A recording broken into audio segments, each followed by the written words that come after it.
Quand on parle des Vikings, l'image qui nous vient en tête est pas mal toujours la même, hein? Celle de barbares sauvages avec des casques à cornes. Sauf que cette image-là, c'est une invention, popularisée bien plus tard. Elle cache une réalité beaucoup plus complexe. Pendant des siècles, l'histoire d'un peuple de marins, d'artisans et d'explorateurs est restée un peu en dormance sur les rivages du nord de l'Europe.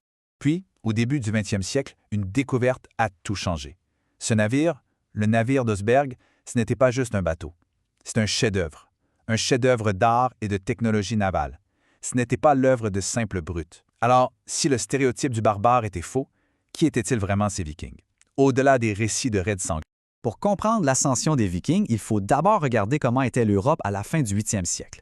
C'est un monde qui était mûr pour un grand bouleversement, mais qui n'avait aucune idée de la tempête qui se préparait juste au nord. À cette époque, on assiste à la préparation d'une véritable tempête parfaite. D'un côté, on a l'Europe chrétienne. Elle est riche, oui, mais elle est complètement divisée. Ces monastères sur les côtes, c'était comme des coffres-forts sans serrure, remplis de trésors et protégés, croyait-on, uniquement par la foi.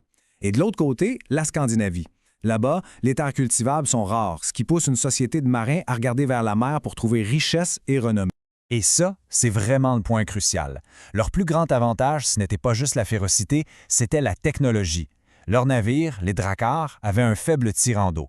Ça veut dire qu'ils pouvaient traverser les océans puis remonter les rivières très loin à l'intérieur des terres. Ils pouvaient frapper n'importe où, n'importe quand et disparaître bien avant qu'une défense puisse s'organiser. L'Europe n'avait tout simplement rien pour rivaliser avec ça. Et puis, ils sont arrivés. Pas comme des marchands ou des diplomates, non.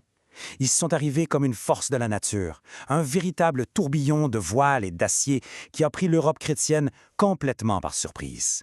En 793, des navires vikings surgissent de la brume et frappent le monastère de Lindisfarne, un des lieux les plus sacrés d'Angleterre. Pour les chroniqueurs de l'époque, c'était l'impensable.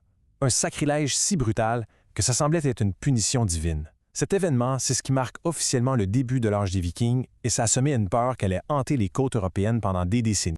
Lindisfarne, ce n'était que le début. L'audace des Vikings a grandi de façon exponentielle. Les raids isolés sont devenus une routine annuelle, puis ils ont commencé à passer l'hiver en territoire ennemi, et finalement, en 865, ils ne sont plus venus seulement pour piller, mais bien pour conquérir. C'est l'arrivée de la fameuse Grande Armée païenne. Cette armée-là était différente. C'était une coalition de bandes de guerriers, unis sous des chefs légendaires comme Ivar le Désossé. Leur but n'était plus de faire des allers-retours rapides. Non, ils étaient là pour s'emparer de territoires entiers. Ils allaient redessiner la carte politique de l'Angleterre pour toujours. C'est ici que l'image du simple pillard commence à s'effacer. Elle laisse place à celle du colonisateur, de l'administrateur et même du fondateur d'État. L'influence viking s'est étendue bien au-delà des champs de bataille. On voit ici une évolution très méthodique. Ce qui a commencé par des raids opportunistes s'est transformé en une véritable stratégie de colonisation.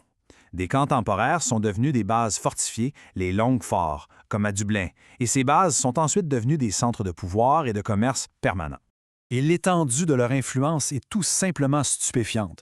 Du Danela en Angleterre à la fondation de la Russe de Kiev par des Vikings suédois qu'on appelait les Varegs, en passant par la Normandie en France, et même jusqu'à une brève colonie en Amérique du Nord, le Vinland, 5 siècles avant Christophe Colomb. Leur empreinte était véritablement mondiale pour l'époque. L'exemple de la Normandie est particulièrement fascinant. Le chef viking Rollon a reçu des terres du roi de France en échange de la paix.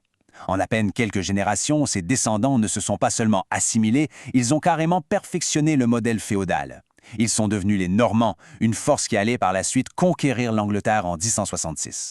Maintenant, essayons d'aller au-delà du guerrier. La société qui a produit ces explorateurs et ces conquérants était bien plus structurée et sophistiquée que les stéréotypes ne le laissent croire. Ça, c'est la question essentielle. Derrière chaque guerrier, il y avait une famille, une ferme, une communauté. Une communauté régie par des lois et des coutumes complexes. Leur vie de tous les jours était loin, très loin, d'être le chaos anarchique qu'on imagine parfois. Les clichés ont la vie dure, mais la réalité est bien différente. Les découvertes archéologiques nous montrent un peuple qui prenait grand soin de son apparence. Loin d'être sans loi, leur société était organisée autour d'assemblées juridiques. Et leurs compétences s'étendaient bien au-delà du combat. C'étaient des artisans et des commerçants experts dont les réseaux allaient de Bagdad jusqu'en Amérique du Nord. Le Qing, c'est un concept vraiment clé pour comprendre leur société. C'était une sorte d'assemblée démocratique avant l'heure. Les gens libres de la communauté s'y rassemblaient pour prendre des décisions, régler les disputes et proclamer les lois. C'est un système qui contrastait énormément avec le féodalisme très hiérarchique qui se développait ailleurs en Europe. Et le rôle des femmes, c'est un autre aspect qu'on ignore souvent. Elles n'étaient pas du tout passives. Les codes de loi leur accordaient des droits assez importants, comme celui de posséder des biens ou même de demander le divorce. Elles géraient les domaines pendant que les hommes étaient partis en expédition et ont même participé activement à la colonisation de nouvelles terres, comme l'Islande. Mais bon, comme toutes les grandes époques de l'histoire, l'âge des Vikings a eu une fin. Et ce ne fut pas une disparition soudaine, mais plutôt une transformation profonde qui venait à la fois de l'intérieur et de l'extérieur. On peut identifier 3 facteurs principaux qui expliquent la fin de l'ère des raids. Premièrement, la conversion au christianisme a intégré la Scandinavie au reste de l'Europe. Deuxièmement, l'émergence de rois puissants a mis fin à l'ère des chefs de guerre indépendants. Et enfin, l'Europe a appris à se défendre. Les raids sont devenus beaucoup moins profitables et beaucoup plus risqués. Ces 3 dates symbolisent bien la fin de cette période. D'abord, la conversion du Danemark. Ensuite, la contestation du pouvoir viking en Irlande.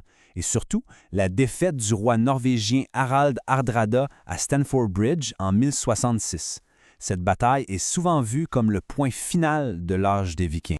Et c'est là qu'on trouve une des plus grandes ironies de l'histoire. En 1066, la dernière grande invasion de style viking échoue lamentablement. Mais, moins de 3 semaines plus tard, une autre armée, menée par Guillaume, un descendant direct de Vikings, réussit, elle, à conquérir l'Angleterre. Il n'a pas gagné en tant que roi viking, mais en tant que duc féodal européen. L'héritage viking avait conquis, oui, mais en se transformant complètement. Le point crucial, c'est que les Vikings n'ont pas vraiment disparu. Ils se sont fondus dans les cultures qu'ils ont rencontrées, en les transformant au passage. Leur héritage y survit dans notre langue, dans les noms de lieux, dans nos lois et même dans notre ADN.